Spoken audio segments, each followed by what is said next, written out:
ish vaqtimiz tugadi. Lekin shunga qaramay, do konca ishlab ketamiz biz.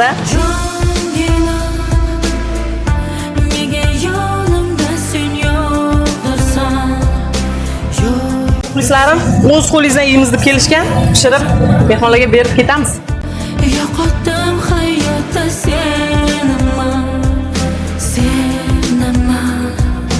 jongina.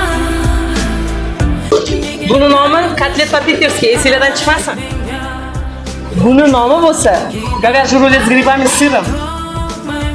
Mentdagi ovqatimiz hozircha shu bo'ladi. Nima shu ovqatingizni ishlar ko'payib ketyapti kundan kunga. Har kun so'rab kelishyapti.